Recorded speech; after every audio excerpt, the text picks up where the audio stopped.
Hello viewers, welcome back to my channel রুইজিয়া RG EW 1300G। তো এই রাউটারটা নিয়ে গত 5 মাস আগে আমি একটা ভিডিও আপলোড দিয়েছিলাম। তো সেই ভিডিওটা আমি বলেছিলাম যে রাউটারটাকে নিয়ে একটা ডিটেলসে রিভিউ ভিডিও দিব। হ্যাঁ, আমি জানি আপনাদের কথা দিয়ে আমি ভিডিওটা আনতে অনেকটাই লেট করেছি, তার জন্য আমি আপনাদের কাছে ক্ষমা চাচ্ছি। তবে আপনারা যেহেতু আমাকে এতদিন টাইম দিয়েছেন, সেজন্য আমি এই রাউটারটাকে একদম ভালো মতো টেস্ট করতে পেরেছি। এই রাউটারটার একদম খুঁটিনাটি সহ এই রাউটারটা কেমন পারফরমেন্স করছে, কেমন রেঞ্জ দিচ্ছে, একদম পারফেক্ট একটা আইডিয়া পেয়ে যাবেন আমার আজকের এই ভিডিওটা দেখলে। আর হ্যাঁ, আমার ভিডিওটা আজকে দেখলে আপনি একটা কনক্লুশনে যেতে পারবেন যে এই রাউটারটা কি আপনাদের কিনা উচিত হবে কি না। তার কথা না বলে চলুন ভিডিওটা শুরু করি।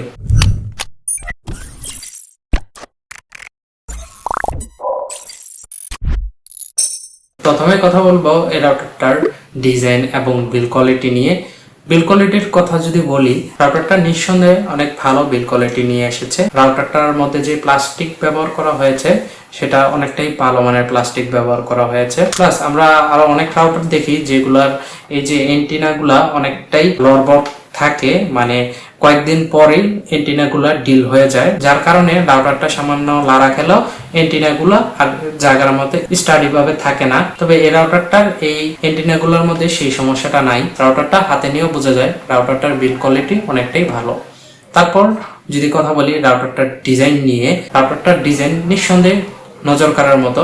আপনি রাউটারটাকে ঝুলিয়ে রাখেন, না হলে কোনো কিছুর উপরে রাখেন, রাউটারটা যে কারণে নজর কাড়বে। তো ডিজাইন জিনিসটা সেটা পার্সপেক্টিভ। আমার কাছে এই রাউটারটার ডিজাইন অনেকটাই ভালো লেগেছে।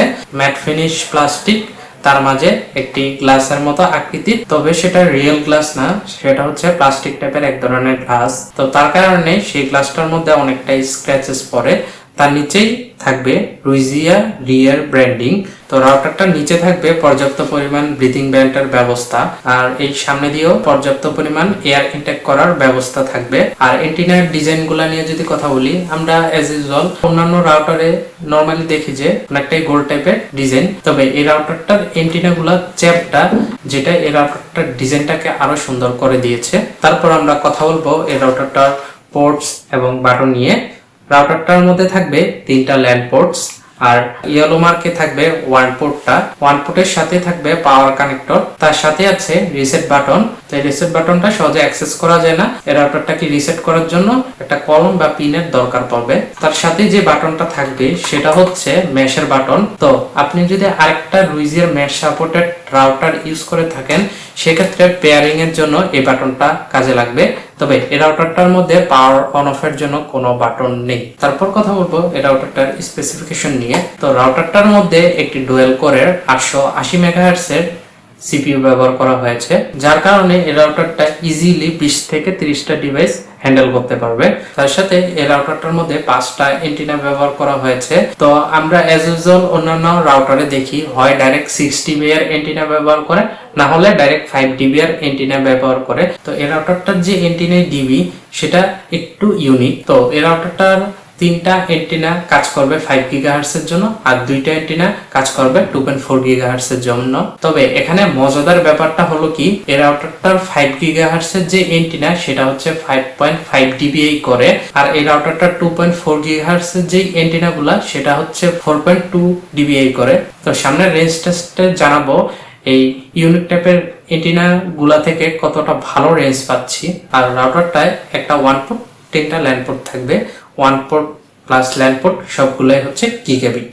তারপর কথা বলবো এই রাউটারটার ফার্মওয়্যার প্লাস অ্যাপ নিয়ে। তার আগে বলে দিই এই রাউটারটা কিভাবে সেট আপ করতে হয় তা নিয়ে আমি অলরেডি একটা ভিডিও বানিয়ে রেখেছি, ভিডিও ডিসক্রিপশন বক্সে সেই ভিডিওটা গিয়ে দেখে আসতে পারেন যদি এই রাউটারটা সেট আপ করতে আপনাদের সমস্যা হয়। তো এই রাউটারটার ফার্মওয়্যার নিয়ে যদি প্রথমে কথা বলি, ফার্মওয়্যারটা হচ্ছে অনেকটাই স্মুথ। ফার্মওয়্যারে অনেক ফিচার্স দেওয়া। ফার্মওয়্যারটা কোথাও ল্যাগের দেখা পাবেন না, কোনো ধরনের বাগসের দেখা পাবেন না। ফার্মওয়্যারটা অনেকটাই সুন্দর মতো কাজ করে। আর ফার্মওয়্যারটা হচ্ছে একদম ফিচার্স দিয়ে ঠাসা, মানে এর ফার্মওয়্যারে এমন কোনো ফিচার্স বাদ নেই যে রুইজিয়া দেয় নেই। তো যারা নর্মাল ইউজার আছেন, ফার্মওয়্যার নিয়ে এত ঘাটাঘাটি করেন না, তাদের জন্য হয়তো বা ফার্মওয়্যারটা অনেকটাই কমপ্লিকেটেড লাগতে পারে। তবে অ্যাডভান্স ইউজার আছেন তাদের জন্য এই রাউটারটার ফার্মওয়্যার নিঃসন্দেহে অনেকটাই ভালো লাগবে। তো এই রাউটারটার ফার্মওয়্যারটা নিয়ে আপনারা যদি কমেন্ট করেন সেক্ষেত্রে একটা বিস্তারিত ভিডিও বানাবো। এই রাউটারটার ফার্মওয়্যারে অনেক সুন্দর সুন্দর ফিচার্স আছে, প্লাস এই রাউটারটার ফার্মওয়্যারের অনেক ডিটেলস সেটিংস দেখাবো। তো আপনারা সেই ভিডিওটা চান নাকি অবশ্যই কমেন্ট করে জানাবেন। তারপর কথা বলবো এই রাউটারটাকে কন্ট্রোল করার জন্য যে অ্যাপটা সেটা নিয়ে। অ্যাপটার ইন্টারফেসটা অনেকটাই সহজ, অনেকটাই সাজানো গোজানো একটা অ্যাপ রুইজিয়ে দিয়েছে এই রাউটারটার জন্য। মানে যারা নর্মাল ইউজার আছেন, রাউটার নিয়ে বেশি কাটাকাটি করেন না, তাদেরও অ্যাপটা ইজি লাগবে। আর হ্যাঁ, এই রাউটারটার অ্যাপ দিয়ে রাউটারটাকে যে কোনো জায়গা থেকে কন্ট্রোল করতে পারবেন। মানে আপনার জাস্ট ডাটা কানেকশন থাকতে হবে, তাহলে আপনি এই রাউটারটা বিশ্বের যে কোনো জায়গা থেকে কন্ট্রোল করতে পারবেন। তারপর আসেন এই রাউটারটার সবচেয়ে মেইন আকর্ষণ পারফরমেন্স, সেটা নিয়ে আসি। তো এই রাউটারটা দেখতে যেরকম গেমিং একটা ভাইব দেয়, তো সেই যেই এক্সপেকটেশনটা সেটা কি পারফরমেন্স দিয়ে ফুলফিল করতে পারবে নাকি সেটাই টেস্ট করেছি। তো এই রাউটারটার পারফরমেন্স টেস্ট করার জন্য আমি 3টা ধাপ বেছে নিয়েছি। তো এই 3টা ধাপের মধ্যে প্রথম থাকবে থ্রুপুট টেস্ট, তারপরে থাকবে গেমিং টেস্ট, তারপরে থাকবে এই রাউটারটার মধ্যে 4K স্ট্রিমিং টেস্ট। আর প্রত্যেকটা টেস্ট আমি প্রথমে রাউটারের একদম কাছ থেকে করেছি, তারপর রাউটার থেকে 10 মিটার দূরে গিয়ে করেছি, তারপর রাউটার থেকে প্রায় 20 মিটার দূরে গিয়ে আমি টেস্ট করেছি। আর 2.4 গিগাহার্টজ আর 5 গিগাহার্টজ দুটোটা দিয়ে টেস্ট করেছি। চলুন আগে টেস্ট রেজাল্টগুলো দেখে তারপরে ডিসিশন দিচ্ছি। তো রাউটারটা হচ্ছে এদিকে। তো থ্রুপুট চেক করার জন্য আমি রাউটারটা দুটা SSID ক্রিয়েট করে নিয়েছি, একটা হচ্ছে 5 গিগাহার্টজের আর একটা হচ্ছে 2.4 গিগাহার্টজের।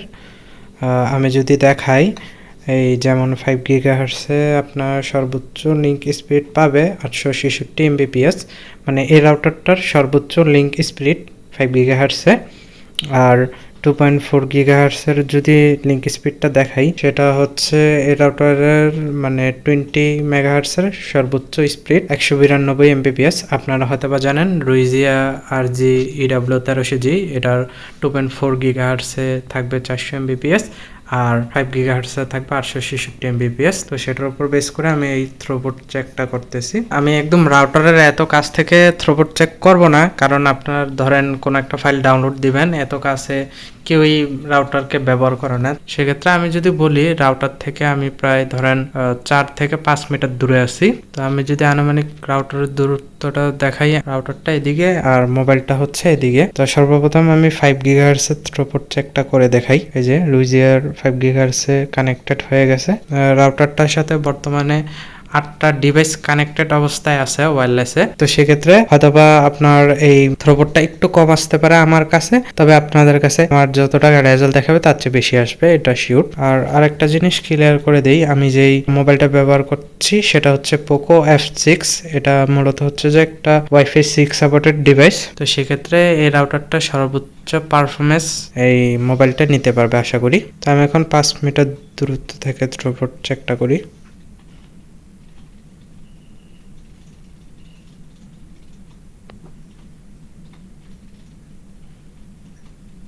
এখানে দেখছেন থ্রুপুট রেজাল্টটা চলে আসছে, সেটা হচ্ছে 389 Mbps।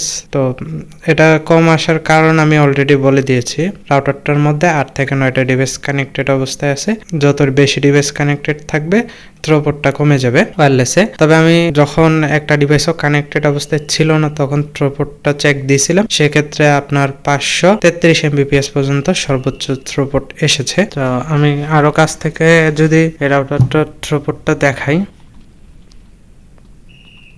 তো দেখেন বরাবর রাউটারের কাছ থেকে 8টা ডিভাইস বর্তমানে কানেক্টেড অবস্থায় আছে, সেক্ষেত্রে এটা স্পিড পাচ্ছে 463 Mbps। আমার যেই ইন্টারনেট প্যাকেজটা সেটা 30 Mbps এর, সেক্ষেত্রে পারফেক্ট স্পিড আসতেছে। আমি যদি দেখাই আমাদের আশেপাশে কিরকম লেভেলের মানে কনজেস্টেড এই জায়গাটা, এই যে দেখেন অনেক অনেক ওয়্যারলেস নেম চলে আসবে, মানে এই যে এখানে পর্যাপ্ত পরিমাণ রেডিওর যে বাধা সেটা আছে, যার কারণে আপনার হয়তো একটু রেজাল্টটা স্পিডটা কম দেখাচ্ছে। তবে আপনারা এর চেয়ে ভালো এনভায়রনমেন্টে চেক করবেন, সেক্ষেত্রে থ্রুপুটটা এতটুকু শিওর আমার থেকে বেশি পাবেন। তারপর আমি 2.4 গিগাহার্টজের থ্রুপুটটা চেক করি। আমি সেম একটু আগে 5 গিগাহার্টজের যেখানে থ্রুপুটটা চেক করেছিলাম সেখানে চলে আসলাম।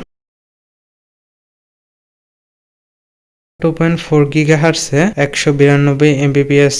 আর এখানে যদি আমি ডিবিএমটা দেখাই তাহলে এটা 30 dBm চ্যানেল নাম্বার হচ্ছে 6। সেক্ষেত্রে এখানে যদি থ্রুপুট রেজাল্টটা দেখাই সেটা হচ্ছে 66 Mbps। আমি লিঙ্ক স্পিডটা দেখাচ্ছি 192 Mbps। তো আমি এখন রাউটার থেকে 10 মিটারের মতো দূরত্বে আছি। তো এই 10 মিটারের মধ্যে দুইটা দেওয়াল থাকবে আর দুইটা দরজা। তো সেক্ষেত্রে আমি যদি এখানে ডিবিএমটা দেখাই সেটা হচ্ছে 59 আর 5 GHz এর সাথে কানেক্টেড। লিঙ্ক স্পিড দেখাচ্ছে 585 Mbps। আমি যদি এখন থ্রুপুটটা চেক দেই সেক্ষেত্রে এখানে দেখাচ্ছে আপনার 279 Mbps। তো আমি এখন সেম 10 মিটার দূরে আছি। এখন 2.4 GHz এর সাথে কানেক্ট করে নিয়েছি। এখানে ডিবিএম দেখাচ্ছে -57 ডিবিএম চ্যালেঞ্জ হয়। তো আমি যদি এখন থ্রুপুটটা চেক দিই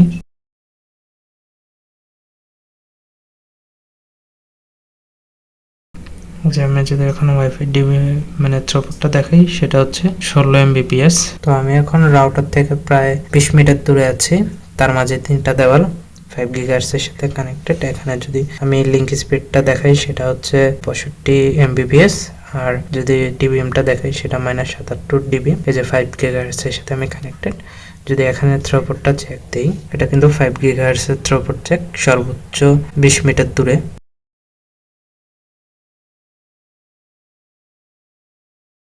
তো 20 মিটার দূরে এসে 5 GHz এর থ্রুপুট পেয়েছি আমরা 36 Mbps। তারপর আমরা একদম সেম লোকেশনেই 2.4 GHz এ কানেক্ট করে নিই। তো সেক্ষেত্রে এখানে আমি যদি দেখাই 2.4 GHz এ লিঙ্ক স্পিড দেখাচ্ছে 115 Mbps আর ডিবিএম দেখাচ্ছে আপনার 70 আর দেখেন লিঙ্ক স্পিড আরো কমে গেছে 86 Mbps। তো এখন আমি থ্রুপুট চেক দিচ্ছি 2.4 GHz এর 20 মিটার দূরে। তো এখানে দেখেন 1 Mbps ও আসতেছে না, 1 Mbps এর থেকেও কম স্পিড এসেছে, -70 ডিবিএম 866 লিঙ্ক স্পিডে। কিন্তু আবার ইন্টারনেট ডাউনলোড স্পিডটা 3 Mbps এর মতো চলে আসছে। মানে একটু স্টেবল হতে দেওয়া লাগে। এটার বিম ফর্মিংটা ভালোই কাজ করে। একবার নেটটা টান দিলে তারপর আবার সেই নেটটাকে নিয়ে আসতে পারে এটা টেনে। তিনটা দেওয়াল প্লাস আপনার দুইটা দরজা প্রায় 20 মিটার দূরে আর এটা হচ্ছে রুমের ভিতর। তো থ্রুপুট চেক করা শেষ হলো। তা আমরা এখন একটা রিয়েল লাইফ চেক করি যে ইউটিউবে 4K স্ট্রিমিং কতটা ভালো মতো কাজ করবে। এটা আছে বর্তমানে এইদিকে রাউটার থেকে আমি প্রায় 6 থেকে 7 মিটার দূরে আছি। তো সেক্ষেত্রে আমি যদি এখানে একটা 4K ভিডিও চালিয়ে দেখাই, রাউটারের 5 GHz এ কানেক্টেড আছে। তো আমি এখানে 4K একটা ভিডিও চালু করে নিয়েছি। এটা হচ্ছে 4K 60 fps। আমি যদি আবার দেখাই, এই যে আমি যদি দেখাই কিরকম পরিমাণে ব্যান্ডউইথ কনজাম্পশন হচ্ছে, সেক্ষেত্রে এখানে দেখেন আমার রাউটারের যতটুকু বিডিএক্স স্পিড দেওয়া সম্পূর্ণ স্পিড এই মোবাইলটা টেনে নিয়ে আসছে। যদি দেখাই কোনো বাফারিং আছে নাকি, এখানে একদম বিন্দু পরিমাণে বাফারিং নেই, বিন্দু পরিমাণে বাফারিং নাই। এটা যে 4K 60 fps ভিডিও চলছে সেটা একদমই বাফারিং নেই। এখন আছে রাউটার থেকে প্রায় 15 মিটার দূরে। আমি যদি লিঙ্ক স্পিডটা দেখাই সেটা হচ্ছে 585 Mbps। এখন যদি আমি এই সেম 4K ভিডিওটা চালু করে দেখাই, আমি 5 GHz এর সাথে কানেক্টেড থাকবো, কারণ 4K 60 fps স্ট্রিমিং তো আর আপনি 2.4 GHz এ করবেন না। যদি এখানে ব্যান্ডউইথ কনজাম্পশন দেখাই সেটা হচ্ছে 2.68 Mbps। তো আমি যদি বলি রাউটারটা আপনার প্রায় 18 স্কয়ার ফিটের ভিতরে আপনি 4K স্ট্রিমিং করতে পারবেন। তো আরেকটা জিনিস আপনাদের বলতে ভুলে গিয়েছি, এই যে দেখেন আমি যদি পেছনে ল্যান্ড পোর্টগুলো দেখাই, তিনটা ল্যান্ড পোর্টের ভিতরে তিনটা সাব রাউটার আছে। এই রাউটারটা প্রায় আপনি বলতে পারেন যে 18 থেকে 19টা ডিভাইসের লোড নিতে পারে, 8 থেকে 10টা মোবাইল অলওয়েজ কানেক্টেড থাকে ওয়্যারলেসে। আর যদি আমি ল্যান্ড পোর্টের মাধ্যমে বলি, তিনটা ল্যান্ড পোর্টে তিনটা সাব রাউটার, প্রতিটা সাব রাউটারে 3 থেকে 4টা মোবাইল কানেক্টেড থাকে। তো আশা করি বুঝতে পেরেছেন এই রাউটারটার কতটা পারফরমেন্স দেওয়ার ক্ষমতা আছে। তারপর আমি গেমিং টেস্ট করি এই রাউটারে। তো গেমিং টেস্ট করার জন্য আমি যে গেমটাকে বেছে নিয়েছি সেটা হচ্ছে মোবাইল লিজেন্ড। আপনারা হয়তো বা জানেন মোবাইল লিজেন্ড অনেকটা পিং সেন্সিটিভ।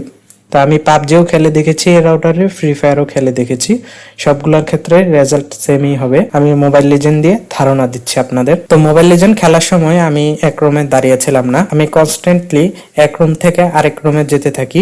তো সেক্ষেত্রে হয় কি, আমি যদি 1500 স্কোয়ার ফিটের ভিতরে থাকি তাহলে গেমের পিং একদম স্টেবল থাকে 14 থেকে 15 সর্বোচ্চ। তারপর আমি 1500 স্কোয়ার ফিটের আর একটু বেশি, মানে আমি প্রায় 1800 to 1900 স্কোয়ার ফিটের মাথায় যাই, তখন আমি রাউটারে 5 গিগাহার্টসে কানেক্টেড থাকি, বাট 5 গিগাহার্টসের রেঞ্জ 2 দাগে চলে আসে। সেক্ষেত্রে সেখানেও গেম খেলা যাচ্ছে, তেমন কোনো সমস্যা হচ্ছে না। তবে পিংটা একটু আনস্টেবল, হঠাৎ হঠাৎ 28 বা 29 এরকম চলে যাচ্ছে। তবে এভারেজে পিং আপনি ধরে রাখেন কাছ থেকে 14 থেকে 15 থাকবে।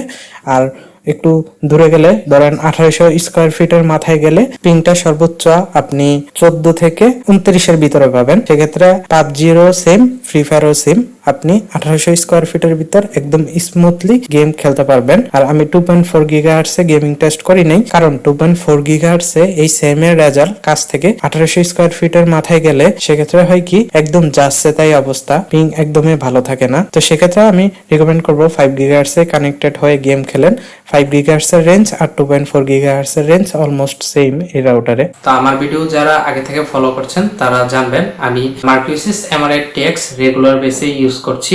রাউটারটা যে প্রাইস রেঞ্জে আসতেছে সেই প্রাইস রেঞ্জে আমি মনে করি যে এর চেয়ে ভালো পারফর্মিং কোনো ওয়াইফাই 5 রাউটার নাই। যদিও এর থেকে কিছু টাকা বাড়াইলে ওয়াইফাই 6 যেটা মার্কিউসিস এমআরআই টেক্স সেটা পাবেন, তবে সেটা আলাদা টপিক বা সেটা আলাদা ক্যাটাগরির। তো আমি মার্কিউসিসটার উপরে একটা বেস করে এই রাউটারটার পারফরমেন্সকে আমি যদি 10-এ রেটিং করতে যাই তাহলে 9.5 রেটিং দিব। তো তারপর যে জিনিসটা টেস্ট করছি সেটা হচ্ছে যে একজন রাউটার বায়ার হিসাবে সবচেয়ে মেন প্রায়োরিটিতে যেটা থাকে বাঙালিদের কাছে সেটা হচ্ছে যে রাউটারের রেঞ্জ। তো এই রাউটারটার ওভারঅল 2.4 গিগাহার্টজ আর 5 গিগাহার্টজ দুটোটা মিলিয়ে যদি একটা রেঞ্জের আইডিয়া দিই, সেক্ষেত্রে এই রাউটারটার রেঞ্জ অনায়াসেই 2200 থেকে 2300 স্কোয়ার ফিটের একটা ফ্ল্যাটকে কভার করে নিতে পারবে। তো আমি রেঞ্জ কিভাবে টেস্ট করেছি সেটা আগে বলি। তো আমাদের বরাবর একটা ফ্ল্যাট প্লাস আমাদের ফ্ল্যাট, তার সাথে আরো 2টা ফ্ল্যাট। তো আমাদের যে ফ্ল্যাটে সেই ফ্ল্যাটের 3টা রুমেই 5 গিগাহার্টজের রেঞ্জ পৌঁছায়, আর বারান্দার একদম কোনায় গেলে সেখানে গেলে 5 গিগাহার্টজের রেঞ্জ 2 দাগ কমে। তবে আমাদের ফ্ল্যাটে সম্পূর্ণটাই রেঞ্জ ফুল থাকে। তো আমাদের ফ্ল্যাট হচ্ছে 1000 থেকে 1200 স্কোয়ার ফিট ইজিলি কভার করতে পারে। তা আমাদের যে ফ্ল্যাটটা দেখেছেন তার হুবহু নকলই হচ্ছে সেই ফ্ল্যাটটা। সেই ফ্ল্যাটের প্রথম রুমে আর সেকেন্ড রুমে 5 গিগাহার্টজের রেঞ্জ থাকে। তারপর একদম শেষের রুমে গেলে সেক্ষেত্রে 5 গিগাহার্টজের রেঞ্জ চলে গিয়ে 2.4 গিগাহার্টজে কানেক্ট হয়ে যায়। আর সাইডে যে 2টা ফ্ল্যাট আছে এই 2টা ফ্ল্যাটের প্রথম রুমে এই রাউটারটার রেঞ্জ পাওয়া যায়। তবে 5 গিগাহার্টজের রেঞ্জ যদিও 2 থেকে 3 দাগের ভিতর থাকে, স্টেবল থাকে না। তবে 2.4 গিগাহার্টজের রেঞ্জ ধরেন 3 দাগের ভিতরে থাকে, তবে স্টেবল থাকে। তারপর কথা বলবো একটা প্রোডাক্ট রিভিউ সবচেয়ে মেইন পার্টে, একটা প্রোডাক্টের প্রোস এন্ড কনস নিয়ে। প্রোডাক্টের খারাপ দিকও থাকে, ভালো দিকও থাকে। এটার ভালো দিক দিয়ে আগে শুরু করি, তারপর খারাপ দিকটা বলছি। তো রাউটারটা সবচেয়ে ভালো দিকের মধ্যে একটা হচ্ছে যে রাউটারটার ডিজাইন। যদিও ডিজাইন জিনিসটা পার্সপেক্টিভ, তা আমি মনে করি এই রাউটারটার ডিজাইন অধিক মানুষের কাছে পছন্দ হবে। তারপরে এই রাউটারটার মধ্যে সবচেয়ে যে ভালো দিকটা সেটা হচ্ছে যে এই রাউটারটার 5 গিগাহার্টজের রেঞ্জ। এই রাউটারটার 5 গিগাহার্টজের রেঞ্জ নিঃসন্দেহে অনেকটাই ভালো। আমি এর আগে যে রাউটারগুলো ব্যবহার করেছি TP-Link C6B4, তারপর আমি মেশ রাউটারও ইউজ করেছি D-Link Cover C1202, তারপর ব্যবহার করেছিলাম QD WR1300। তো বর্তমানে ইউজ করছি মার্কিউসিস এমআরআই টেক্স। তো মার্কিউসিস এমআরআই টেক্স এর সাথে যদি এই রাউটারটার রেঞ্জের যদি একটা তুলনা বলি, সেক্ষেত্রে দোনোটার রেঞ্জ নেক টু নেক একদম কাছাকাছি। তবে রেঞ্জ অনুযায়ী যে ব্যান্ডউইথ ক্যাপাবিলিটি সেক্ষেত্রে মার্কিউসিস এমআরআই টেক্স জিতে যায়। কারণ কি মার্কিউসিস এমআরআই টেক্স প্রত্যেকটা রেঞ্জে পারফেক্টলি ব্যান্ডউইথ থ্রো করতে পারে। সেটাও কারণ আছে, কারণ সেটা হচ্ছে ওয়াইফাই 6 স্ট্যান্ডার্ডের রাউটার। তবে ওয়াইফাই 6 বাদ দিয়ে যদি আমি সেই বাকি 3টা রাউটারের কথা বলি যেগুলো ওয়াইফাই 5 স্ট্যান্ডার্ডের ছিল, সেই রাউটারগুলোর তুলনায় এই রাউটারটার 5 গিগাহার্টজের রেঞ্জ নিঃসন্দেহে অনেকটাই ভালো। তারপর এই রাউটারটার মধ্যে যে ভালো দিকটা সেটা হচ্ছে যে এই রাউটারটার ফার্মওয়্যার। ভাই বিশ্বাস করেন এই রাউটারটার ফার্মওয়্যারটা অনেকটাই ফিচার হেভি। মানে এই রাউটারটার ফার্মওয়্যারে এমন কোনো ফিচার বাদ নেই যে রুইজিয়া দেয় নাই। মানে অনেক সুন্দর একটা ফার্মওয়্যার, এত ফিচার্স দেওয়ার পরেও অনেকটাই স্মুথ। আমি মার্কিউসিস এমআরআই টেক্স এর সাথে বারবার তুলনা করছি। মার্কিউসিস এমআরআই টেক্স এর ভাই ফার্মওয়্যারটা এতটা পরিমাণে লেগি বাজে একটা ফার্মওয়্যার। তো এই রাউটারটার ভালো দিকের মধ্যে এই রাউটারটার ফার্মওয়্যারটাও একটা প্রধান ভূমিকা পালন করে। তারপর যে ভালো দিকটার কথা বলবো সেটা হচ্ছে রুইজিয়ার যে ক্লাউড সিস্টেম সেটা, যদিও সেটা আমাদের কাছে বেশি একটা মানে গুরুত্বপূর্ণ ফিচার্স না, তবে যারা আইএসপি ভাইয়েরা আছে, যারা ইন্টারনেট সার্ভিস প্রোভাইডার আছে, তাদের জন্য এই রুইজিয়ার ক্লাউড সার্ভিসটা একদম মানে স্বপ্নের মতো একটা জিনিস। তারপর যে ভালো দিকটা বলবো সেটা হচ্ছে যে এই রাউটারটার মধ্যে সার্ভিস টার্বো নামের একটা অপশন, আপনি যখন এই সার্ভিসটা চালু করে রাখবেন তখন হবে কি রাউটারটা ফুললি পুশ করবে রাউটারটার একদম পিক পারফরমেন্স দেওয়ার জন্য। তবে সেক্ষেত্রে একটা সমস্যাও থাকবে, রাউটার যেহেতু ফুল পারফরমেন্স দেওয়ার জন্য পুশ করছে, সেক্ষেত্রে হবে কি রাউটারটা একটু ওভারহিটিং এর সমস্যাটা হবে। এই অপশনটা আমি অলওয়েজ না চালু করে রাখার জন্য বলবো। যদি এরকম হয় আপনাদের ঘরে হঠাৎ অনেক মেহমান চলে আসলো, অনেকগুলো মোবাইল কানেক্ট হয়ে গেল রাউটারটার সাথে, সেক্ষেত্রে এই অপশনটা চালু করে রাখেন সীমিত সময়ের জন্য, অলওয়েজ চালু করে রাখবেন না। তো রাউটারটা আরো অনেক প্লাস পয়েন্ট আছে, আমার কাছে রাউটারটার এই ফিচার্স গুলোই সবচেয়ে ভালো লেগেছে। তো তারপর কথা বলবো যে এই ধরনের সমস্যাগুলা আমি নিজে ফেস করেছি, সেই সমস্যাগুলো আপনার বাইং ডিসিশন নিতে হেল্প করবে। তো এই রাউটারটার মধ্যে সর্বপ্রথম যে খারাপ দিকটা পেয়েছি সেটা আপনাদের সবার কাছে সমস্যা না মনে হতে পারে, তবে আমি পার্সোনালি ফেস করেছি। এই রাউটারটার যে মাঝখানের এলইডি ইন্ডিকেটর ওলা যে গ্লাসটা, তো সেটার মধ্যে প্রচন্ড পরিমাণে স্ক্র্যাচেস পড়ে। যদি আপনারা রাউটারটা কিনে থাকেন, এটার মধ্যে একটা উপরে পলি থাকে, তো সেই পলিটা উঠাইয়েন না। তারপর এই রাউটারটার যে খারাপ দিকটা আমি নিজে পার্সোনালি সবচেয়ে বেশি ফেস করেছি সেটা হচ্ছে যে রাউটারটার 2.4 গিগাহার্টজ এর রেঞ্জ। হ্যাঁ, 2.4 গিগাহার্টজ এর রেঞ্জ খারাপ না, আমি মনে করি এই রাউটারটার মধ্যে মানে 2.4 গিগাহার্টজ থাকলে যে না থাকলে ওই আইওটি ডিভাইস গুলো কানেক্ট করার জন্যই। কারণ কি 5 গিগাহার্টজ এর রেঞ্জ আর 2.4 গিগাহার্টজ এর রেঞ্জ অলমোস্ট সেম। আপনি যখন রেঞ্জের একদম শেষ মাথায় আছেন তখন হবে কি আপনার 2.4 গিগাহার্টজটা দিবে 3 দাগ রেঞ্জ আর 5 গিগাহার্টজটা দিল 1 দাগ রেঞ্জ। তখন একটা মজাদার জিনিস খেয়াল করবেন, আপনার 5 গিগাহার্টজ এর রেঞ্জ কিন্তু 1 দাগ আর 2.4 গিগাহার্টজ এর রেঞ্জ কিন্তু 3 দাগ। তবে আপনার 5 গিগাহার্টজ বেশি স্পিড দিবে আপনার সেই 2.4 গিগাহার্টজ এর 3 দাগের থেকে। যে পর্যায়ে গেলে জাস্ট 0.4 গিগাহার্টজ এর 1 থেকে 2টা দাগ রেঞ্জ থাকে, 5 গিগাহার্টজটা টোটালি থাকে না। সেই রেঞ্জে গিয়ে ভাই কিছুই ইউজ করা যায় না। তো সেই রেঞ্জ থেকে মেসেঞ্জারে মেসেজ আসলো, হোয়াটসঅ্যাপে একটা মেসেজ আসলো, সেই জিনিসটা রিপ্লাই করতে পারবেন, বা একদম হাইয়েস্ট গেলে ওই রেঞ্জে হোয়াটসঅ্যাপে একটা অডিও কল অ্যাটেন্ড করতে পারবেন। তাছাড়া 2.4 গিগাহার্টজ এর ওই রেঞ্জটা একদমই ইউজ করা যায় না। 2.4 গিগাহার্টজ এর শেষ মাথার যে থ্রুপুটটা, এটা আমার কাছে তো ভালো লাগেনি। তো তারপর যে খারাপ দিকটা নিয়ে কথা বলবো সেটা সবাই ফেস করেছেন নাকি আমি জানি না, তবে আমি পার্সোনালি নিজে ফেস করেছি। আমি মূলত রাউটারের মিনি ইউপিএস ব্যবহার করে থাকি। তো মিনি ইউপিএস দিয়ে রাউটারটা প্রায় 24টা ঘন্টায় চালু থাকতো। তো একদিন হয়েছিল কি, আমি আমার ল্যাপটপ থেকে প্রচন্ড পরিমাণে ডাউনলোড করতেছিলাম, প্রায় 100 জিবির উপরে ডাউনলোড করছি। রাত্রে 2টার দিকে রাউটারটা অটোমেটিকলি নেট কানেকশন ছেড়ে দেয়। তাই আমি মনে করছি হয়তো বা আমার আইএসপি থেকে নেট চলে গেছে। তা আমি সকালবেলা উঠে দেখলাম তখনও রাউটারটায় নেট পাই নাই, মানে রাউটারের এলইডি তে কোনো চেঞ্জ হয় নাই, এলইডি সবুজে জ্বলে রাখছে। তবে এই রাউটারটার মধ্যে কানেক্টেড থাকা যত মোবাইল আছে বা ল্যান্ড পোর্টে কানেক্টেড থাকা যে সকল সাব রাউটার গুলো আছে সেগুলো নেটওয়ার্ক পাচ্ছিল না। তো তারপর আমি আমার আইএসপি কে কল দিলাম, সে বললো এজ ইউজুয়াল রাউটারটা বন্ধ করে চালু করেন। তাই আমি বললাম যে ভাই আপনাদের কাছ থেকে হয়তো আবার নেট নাই। তো উনি বললো যে রাউটারটা বন্ধ করে অন করেন, আমাদের কাছে সব ঠিক আছে। তো আমি রাউটারটা বন্ধ করে অন করলাম, দেখলাম যে ঠিকই চলতেছে। তো সেক্ষেত্রে আমি এটা প্রায় 2 থেকে 3 বার এরকম ফেস করেছি, যখন ল্যাপটপে অতিরিক্ত পরিমাণে আমার ডাউনলোড চলতো, রাউটারটা একটা পর্যায়ে গিয়ে নেটটা ছেড়ে দিত। তো এই সমস্যাটা আর কেউ ফেস করেছেন নাকি আমাকে কমেন্ট করে জানাবেন। তো ভিডিওটা যারা এতক্ষণ পর্যন্ত দেখছেন তাদেরকে অসংখ্য ধন্যবাদ।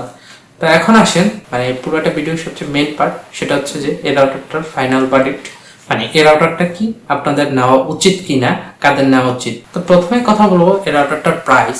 তো এই রাউটারটা আমি মূলত নিয়েছিলাম 3100 টাকায়। তো এই রাউটারটা ধরেন 3100 থেকে সর্বোচ্চ গেলে 3300 টাকা প্রাইস হবে।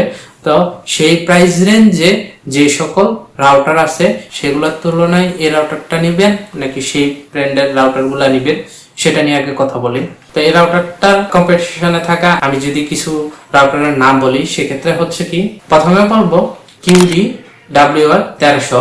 তো সেই রাউটারটা আপনি 2900 থেকে 3000 টাকার মধ্যে পাবেন। সেই রাউটারটার তুলনায় যদি আমি এই রাউটারটাকে আনি তবে কিউডিতে যে প্রসেসরটা ব্যবহার করা হয়েছে এই রাউটারটারও প্রসেসর সেটাও ব্যবহার করা হয়েছে। তবে এই রাউটারটার মধ্যে সেই কিউডি রাউটার থেকে প্লাস পয়েন্টটা থাকবে কি, সেই কিউডি রাউটার 5 GHz এর তুলনায় এই রাউটারটা 5 GHz এর রেঞ্জ অনেকটাই ভালো। 5 GHz এর যে থ্রুপুটটা সেটাও ওই রাউটারটার তুলনায় এই রাউটারটার ভালো। তারপর যে রাউটারটার কথা বলবো এই রাউটারটার তুলনায় সেটা হচ্ছে যে TP-Link C6 ভার্সন 6, মানে নতুন যে ভার্সনেরটা বাইর হয়েছে সেটা। তো TP-Link রাউটারটার যদি মার্কেট প্রাইস রেঞ্জ বলি সেটা হচ্ছে 3400 টাকা থেকে 3500 টাকার ভিতরে। তবে এটা পাচ্ছেন আপনি 3100 থেকে 3300 টাকার ভিতরে, মানে এটা থেকে আরো 200 টাকা বেশি দাম ওইটার। তো সেটার তুলনায় যদি কথা বলি নিঃসন্দেহে মানে TP-Link এর যে ফরম্যাটটা সেখানে বেশি ফিচার্স না থাকলেও সেই ফরম্যাটটা আপনি বলতে পারেন যে একজন নরমাল ইউজার প্লাস একজন অ্যাডভান্স ইউজার দুজনের জন্য সুইটেবল। অ্যাপ ইন্টারফেসের কথা বলি সেক্ষেত্রে আমার কাছে পার্সোনালি TP-Link এর যে অ্যাপটার যে ইন্টারফেসটা প্লাস অ্যাপের যে ফিচার্স গুলো ওইটা আমার TP-Link এর ভালো লাগছে। যে পারফরমেন্স বা রেঞ্জের ক্ষেত্রে কোনটা আসবে, তো সেক্ষেত্রে আমি বলতে চাই প্রথমত TP-Link রাউটারটার মধ্যে সিঙ্গেল কোরের প্রসেসর ব্যবহার করা হচ্ছে, যেটা ছিল মেবি 1.2 GHz এর সিঙ্গেল কোরের প্রসেসর। তবে এই রাউটারটার মধ্যে 80 MHz এর ডুয়াল কোরের প্রসেসর ব্যবহার করা হয়েছে। তো single core versus dual core, তো সেক্ষেত্রে সেটার ফ্রিকোয়েন্সি বেশি, এটার ফ্রিকোয়েন্সি কম, তবে কোড দুটা। এই রাউটারটার অ্যাডভান্টেজটা বেশি নিয়ে যাবে। কেন নিয়ে যাবে সেটার কারণ হচ্ছে যে ভাই সিঙ্গেল কোরের প্রসেসরের হওয়ার কারণে সেই TP-Link রাউটারটার মধ্যে VPN সাপোর্টটা দেওয়া নাই। তবে আপনি এই রুজিয়া রাউটারে ওপেন VPN এর সাপোর্ট পেয়ে যাবেন। আর রাউটারে কিভাবে VPN সেট করতে হয় সেটা নিয়ে আমি একটা বিস্তারিত ভিডিও বানিয়েছি। এই ভিডিওটা আই বাটনে ক্লিক করে বা ভিডিও ডেসক্রিপশনে পেয়ে যাবেন। একটা রাউটারে VPN রান করার জন্য মিনিমাম ডুয়াল কোরের প্রসেসর লাগে। তো সেক্ষেত্রে আমি TP-Link রাউটারে সেই VPN এর অপশনটা পাচ্ছি না। তবে আমি যদি কথা বলি পারফরমেন্স নিয়ে দুটোটা রাউটারের মধ্যে, সেক্ষেত্রে আমি পারফরমেন্স বলবো যে 9 আর 10 এর ভিতর, মানে একদম কাছাকাছি। রেঞ্জের কথা যদি বলেন সেটাও প্রায় অলমোস্ট কাছাকাছি। লাস্ট যে রাউটারটার সাথে কম্পেয়ার করব সেটা হচ্ছে যে মার্কিউসিস MR8TX।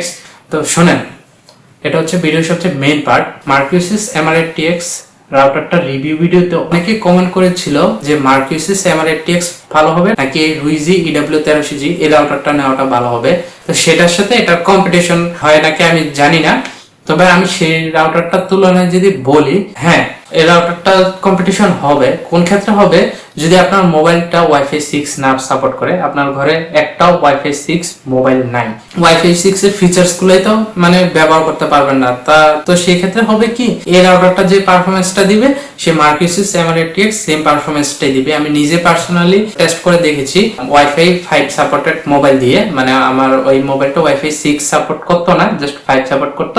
সেক্ষেত্রে আমি একটা টেস্ট করে দেখেছি কাছাকাছি নেক টু নেক পারফরমেন্সে দেয়, নেক টু নেক থ্রুপুটে দেয়। 30,000 টাকার উপরে গেলে একটা ওয়াইফাই 6 সাপোর্টেড মোবাইল পাবেন। তো সেক্ষেত্রে আপনার যদি কখনো এরকম মনে না হয় যে হ্যাঁ আমি ভবিষ্যতে ওয়াইফাই 6 এ নাও আপডেট করতে পারি, 4-5 বছর যে মোবাইলগুলো আছে ওইগুলো চলবে, তো সেক্ষেত্রে আপনি এই রাউটারটা নেবেন। সেক্ষেত্রে সেই মার্কিউসিস MR8TX টাকে স্কিপ করে দেন। ওয়াইফাই 6 যদি আপনার মোবাইলে না সাপোর্ট করে তাহলে রাউটার দিয়ে লাভ। তো সেক্ষেত্রে আপনি এই রাউটারটা নেন, এটা সবচেয়ে ভ্যালু ফর মানি হবে আপনার জন্য।